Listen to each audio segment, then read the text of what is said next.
자, 오늘은 11시에 야외 예배가 있는데 일부에는 교회에서 예배를 드립니다. 그래서 일부에 오신 분들도 야외 예배 함께 오시기를 당부드립니다. 눈빛이 약간 흔들리고 있는데 당부를 드립니다. 자, 정치 철학에서 많은 사람들이 인정하는 유명한 책 한 권이 있습니다. 존 스튜어트 밀의 자유론입니다.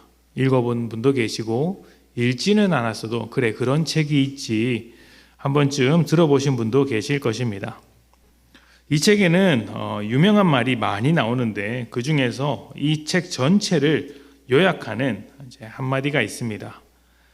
자유라는 것은 다른 사람의 자유를 박탈하거나 자유를 얻기 위한 노력을 방해하지 않는 한 각자가 원하는 대로 자신의 삶을 꾸려나갈 수 있어야 한다.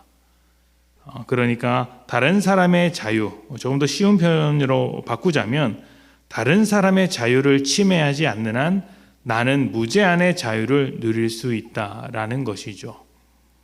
여기서 중요한 것은 다른 사람의 자유를 침해하지 않는 것입니다.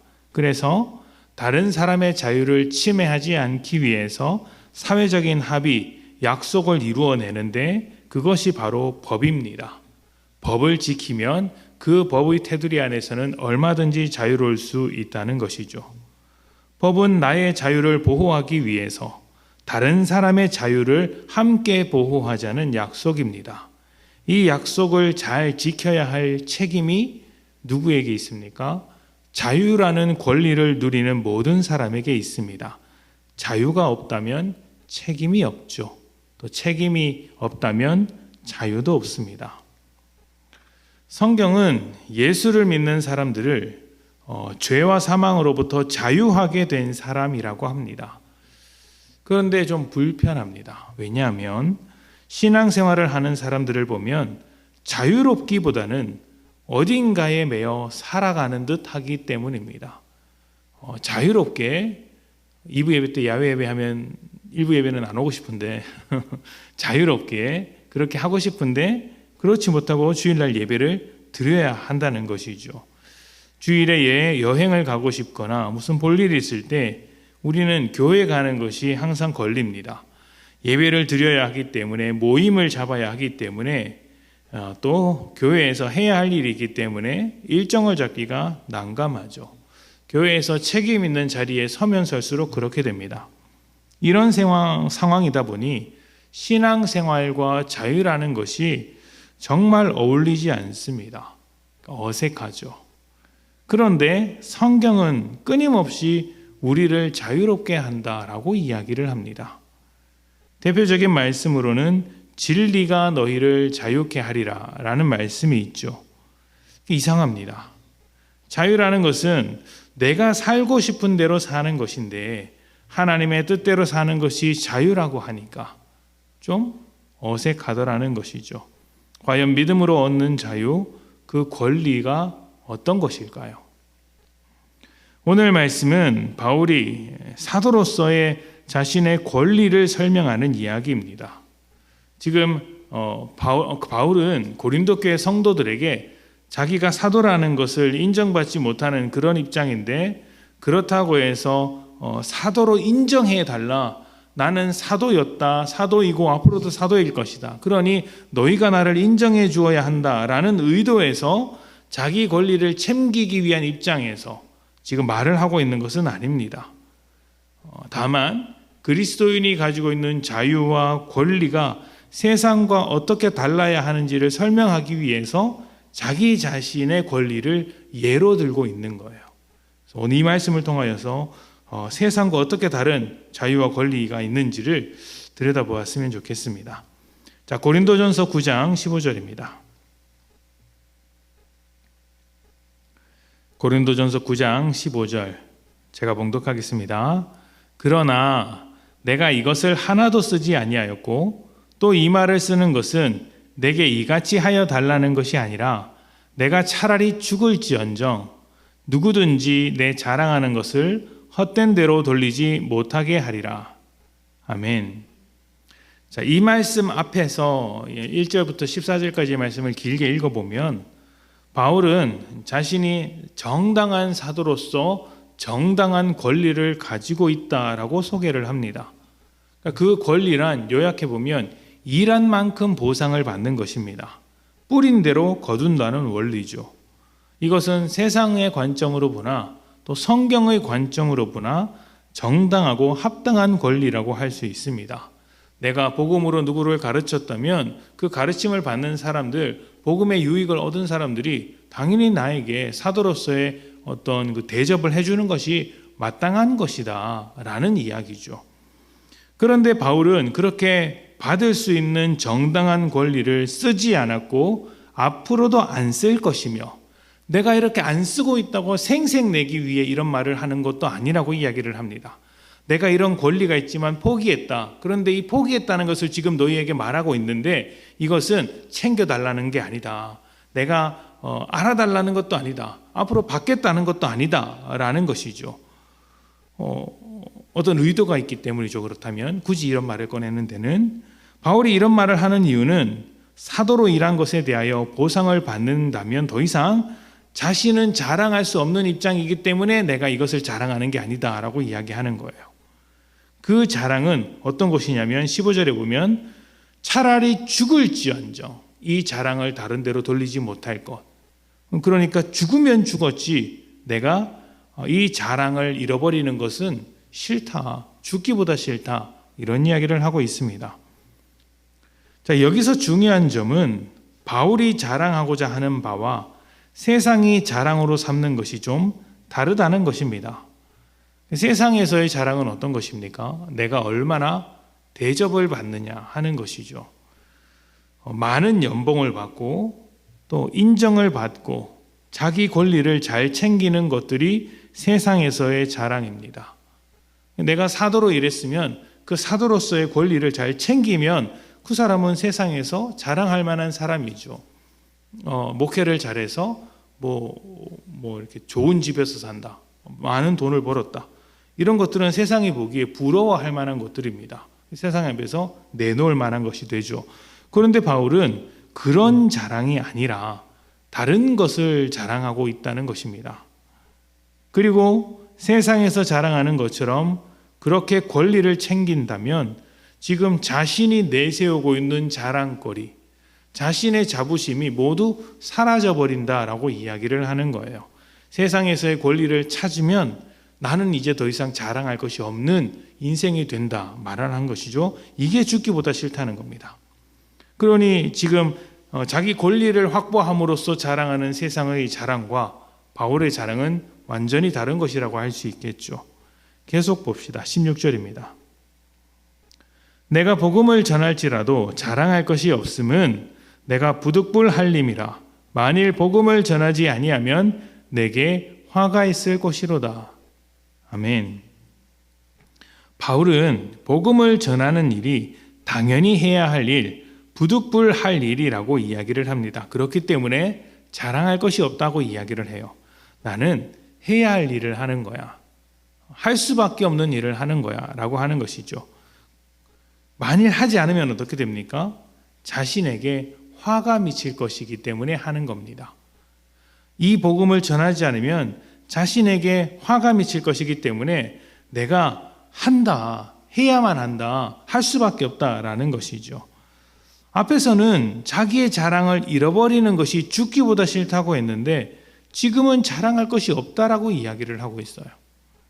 그리고 복음을 전하지 않으면 화가 내릴 것이기 때문에 벌을 받을 것이기 때문에 복음을 전한다라고도 합니다. 약간 혼란스럽죠? 이 말을 하는 건지 저 말을 하는 건지 좀 헷갈립니다. 그래서 자랑할 것이 있다는 말인가 없다는 말인가, 복음을 마지못해서 전한다는 말인가 아니면은 긍정적인 마음에서 적극적으로 전한다는 말인가, 도대체 어떤 태도인지 애매합니다. 좀 비비 꼬아서 이야기를 하는데 바울이 이렇게 꼬아서 이야기하는 이유가 있습니다. 자, 계속 봅시다. 17절입니다. 내가 내 자의로 이것을 행하면 상을 얻으려니와 내가 자의로 아니한다 할지라도 나는 사명을 받았노라. 아멘. 자, 바울은 자의로, 그러니까 자기가 어떤 목적을 가지고 어떤 필요에 따라 복음을 전했다면 그 복음을 듣는 사람들에게 권리를 주장하는 것이 맞습니다. 그러니까 내가 자의로 이것을 행하면 상을 얻는 게 맞다, 보상을 얻는 게 맞다라는 것이죠. 그러나 바울은 사명을 받았다라고 합니다. 자기로부터 시작된 일이 아니라 하나님으로부터 시작된 일이라는 점이죠. 그리고 이렇게까지 계속 꼬아서 말하는 이유가 18절에 나오는 거예요. 고린도전서 9장 18절입니다. 그런즉, 이게 정리해서, 그런즉 내 상이 무엇이냐. 지금 자기가 복음을 전함으로 인해서 대가를 받지 않고 복음을 전함으로 인해서 내가 상을 받고 있는데 이 상을 포기할 수 없다라는 이야기를 했고, 그 중간에서 비비 꼬아서 상이 있는지 없는지 이것저것을 설명했지 않습니까? 그러니까 이것을 정리해서 이렇게 말하는 거예요. 그런즉 내 상이 무엇이냐. 내가 잃어버리는 것이 죽기보다 싫은 그 상이 무엇이냐. 내가 복음을 전할 때 값없이 전하고 복음으로 말미암아 내게 있는 권리를 다 쓰지 아니하는 이것이로다. 아멘. 세상에는 분명히 보상이라는 것이 있습니다. 자기가 일하고 노력한 것에 대한 보상을 찾는 것이죠. 이것은 권리라고도 합니다. 내가 만약에 이 보상을 적게 받으면 나의 권리를 찾기 위해서 싸워야 하기도 하고 또 이렇게 강하게 주장해야 될 때도 있습니다. 그리고 권리를 많이 가진 사람, 보상을 많이 받은 사람이 자기의 인생을 자랑하죠.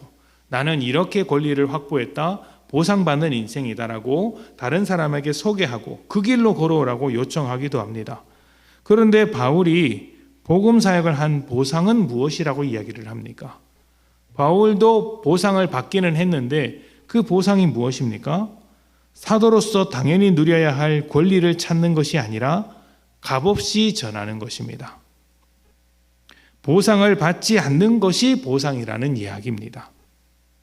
대단히 역설적인 이야기죠. 내가 보상을 받지 않고 사도로 사역을 하고 있어. 그런데 사실은 보상을 받고 있는 거야. 그 보상이 무엇이냐면 보상을 받지 않는 거야. 이렇게 말을 하고 있는 거예요. 그러니까 중간에서 비비 꼬아서 지금 설명을 하고 있는 거예요. 세상에서 자기 권리를 지키는 일은 굉장히 중요합니다. 그 중에서 자유는 인간으로서의 권리, 인권이라는 측면에서 가장 기초가 되는 것입니다. 이 자유를 수호하기 위해서 역사적으로 많은 사건들이 있었고 많은 사람들이 피를 흘렸으며 지금도 많은 사람들이 자유를 주장하고 목소리를 높이고 있습니다. 그런데 문제는 이 자유가 중요하다고 말하면서 이 자유를 어떻게 사용해야 하는지에 대한 고민은 별로 많이 하지 않습니다. 앞에서 우리가 그 자유를 지키기 위해서 각자의 책임을 져야 한다라고 말을 하고 있죠. 그래서 그 책임이라는 것으로 법이라는 것을 만들었습니다. 법을 잘 지키면 얼마든지 자유롭게 살아갈 수 있다라고 이야기합니다. 그런데 사람들은 그 법을 악하게 씁니다. 그 법을 악하게 사용하고 내게 주어진 자유도 악하게 사용합니다. 자유로운데 다른 사람을 법의 테두리 안에서 괴롭히는 방향으로 사용하더라는 것이죠. 그러니까 자유를 내 마음대로, 내키는 대로 나를 위해서만 사용하겠다는 게 전부입니다.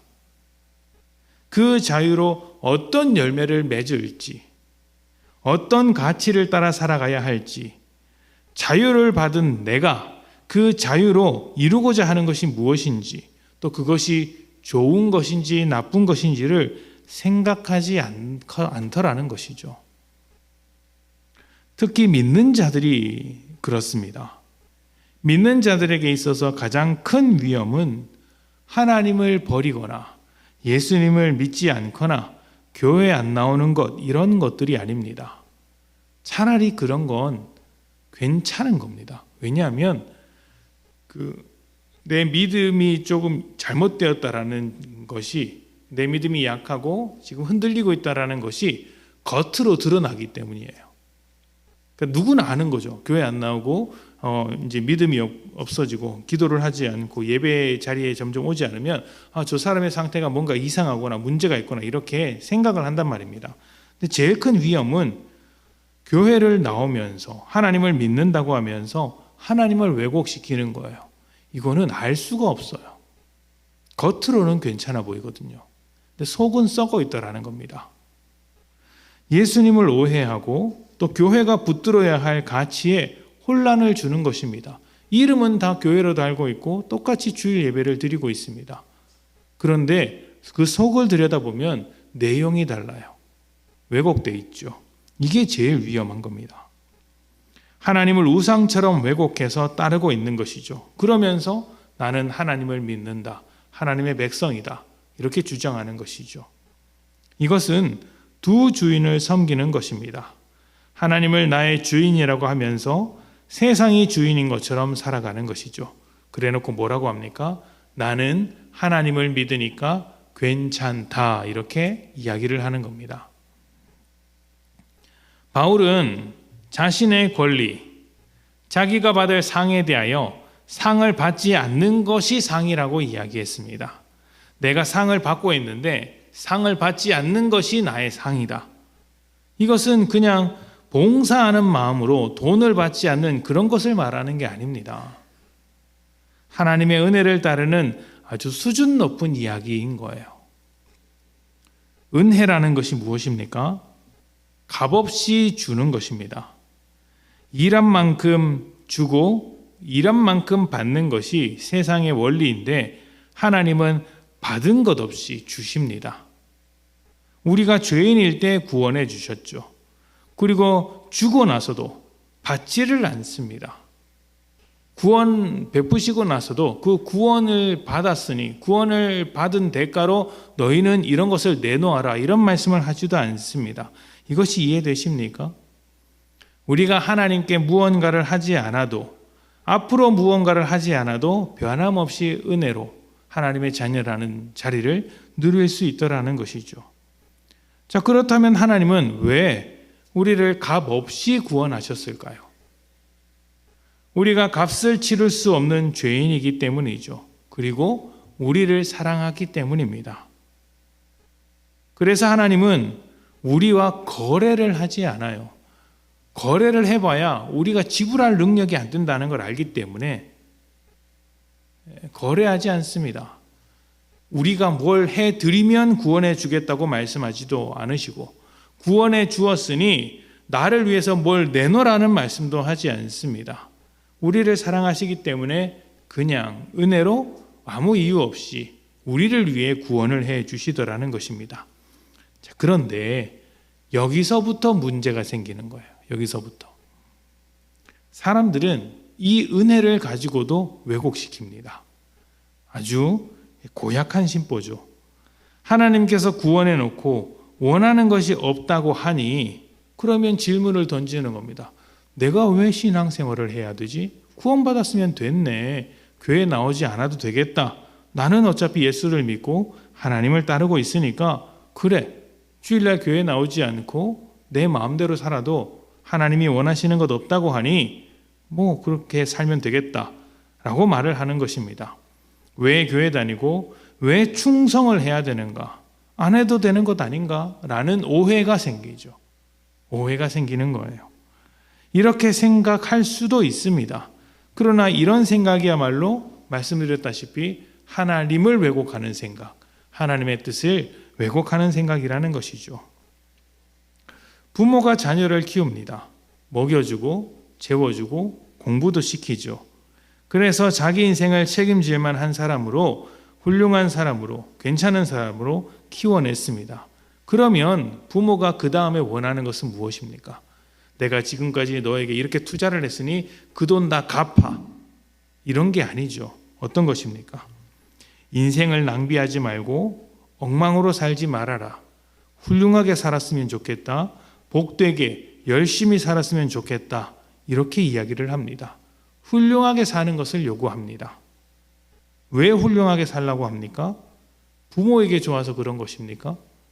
아니죠. 훌륭하게 사는 인생이 자신에게 스스로에게 좋은 것이니까 요구하는 것입니다. 그러니까 너는 훌륭하게 살아야 해라는 요구가 오늘 하나님께서 우리에게 요구하시는 것과 똑같다라는 거예요. 예수님께서 십자가를 지셨을 때 하나님의 독생자로서 누려야 할 권리를 다 내려놓으셨습니다. 어떤 보상을 바라고 내려놓으셨을까요? 바라지 않고 내려놓으셨어요. 오직 우리를 위하여 보상을 바라고 내려놓으신 것이 아니라 우리를 위하여 내려놓으셨습니다.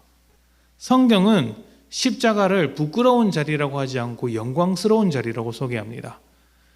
그러니까 내가 챙겨야 할 보상을 다 내어 던지고 죽은 자리가 세상에 볼 땐 부끄럽죠. 자기 권리, 자기 보상을 다 확보하지 못했는데 그게 뭐가 좋은 것입니까?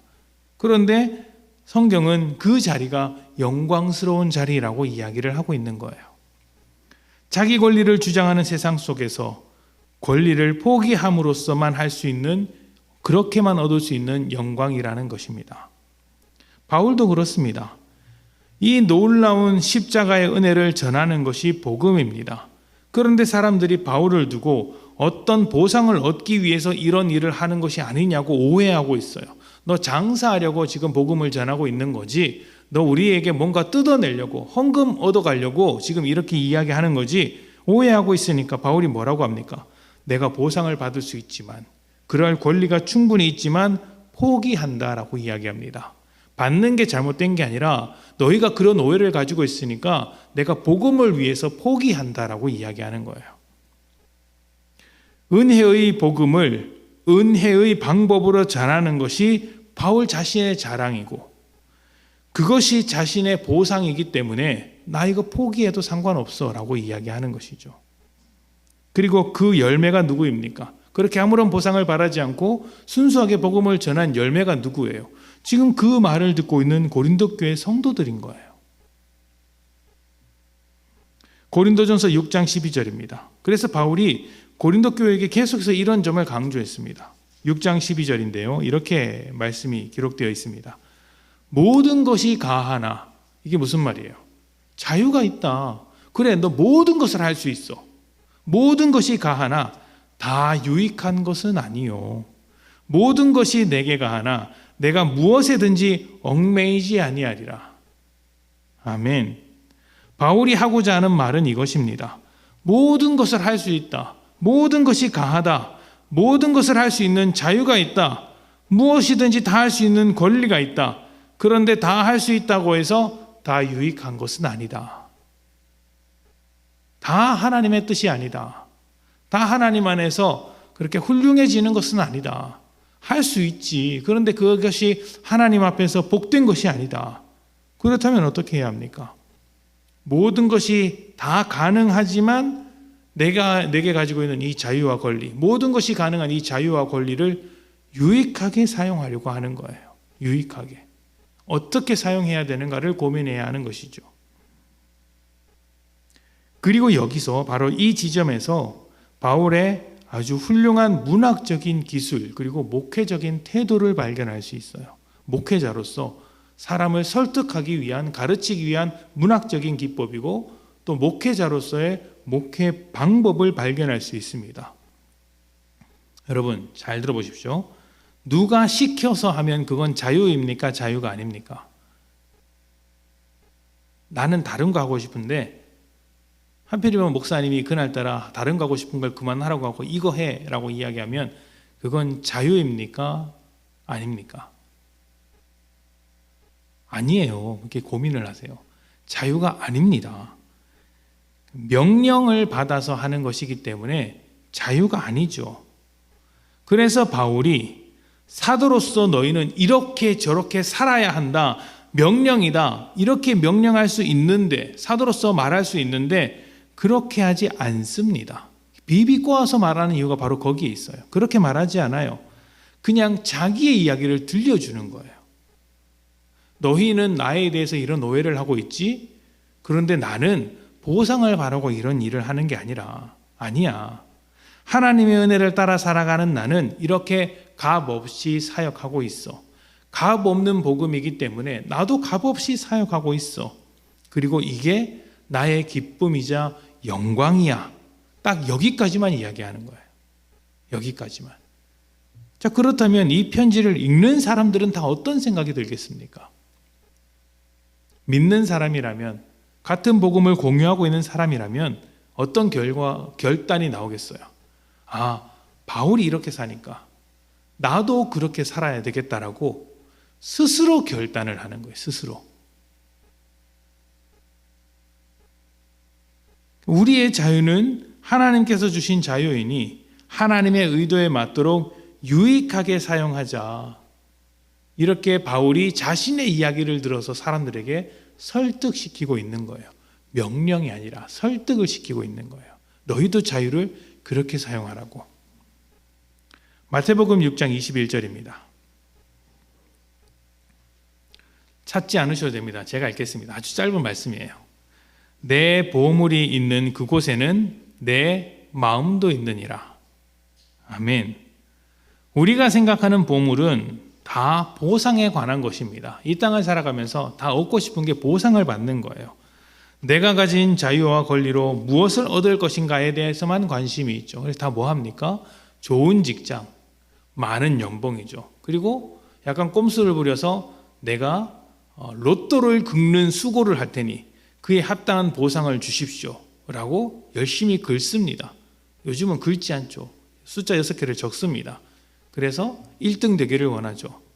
기가 막히게도 하나님은 뿌린 대로 거둔다고 딱 숫자를 적는 그 노력만큼만 당첨되게 하세요. 숫자 6개 적은 노력의 결과물이 뭡니까? 꽝이에요. 꽝.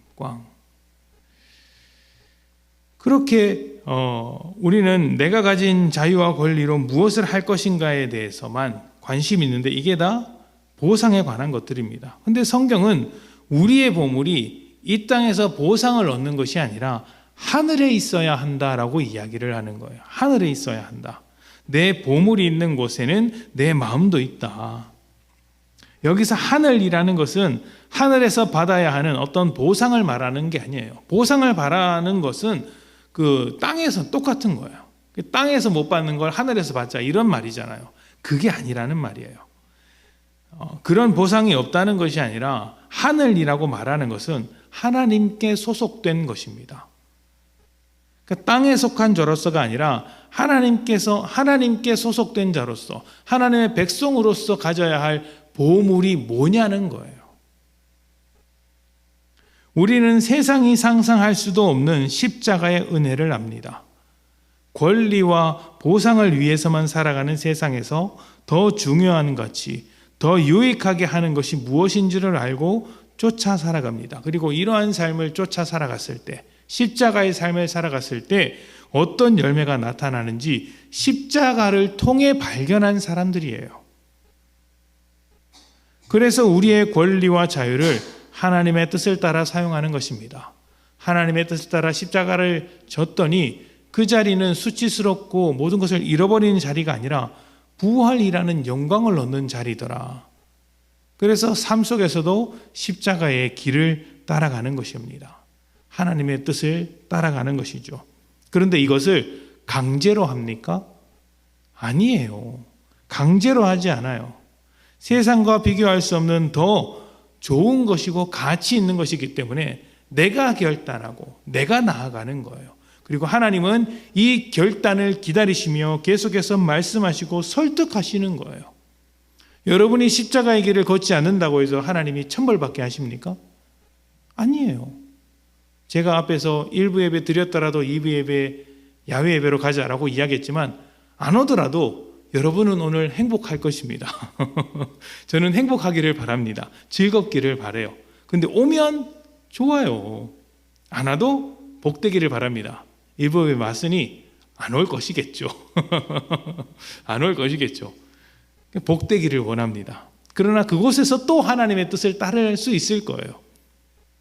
따를 수 있을 거예요. 저는 그렇게 믿습니다. 하나님께서 하나님으로서 대접받기보다 우리를 위해 일하시는 종과 같은 하나님이 되셨어요. 하나님이 우리에게 대접받으려고 구원하신 게 아니라 우리를 구원하기 위해서 열심히 일하셨고 종과 같이 되셨습니다. 예수님은 독생자의 자리를 다 내려놓고 십자가에 달리셨을 때 구원의 길이 열리셨어요. 독생자의 자리를 내려놓고 십자가에 달리셨을 때 구원의 길이 열렸습니다. 바울은 자유롭게 권리를 포기했을 때 고린도 교회라는 열매를 얻었습니다. 다 포기하고 내려놓았을 때, 보상의 원리를 따르지 않았을 때 더 귀하고 복된 가치를 얻을 수 있었다라는 것이죠. 이 모든 것을 아는 우리는 어떻게 해야 할까요?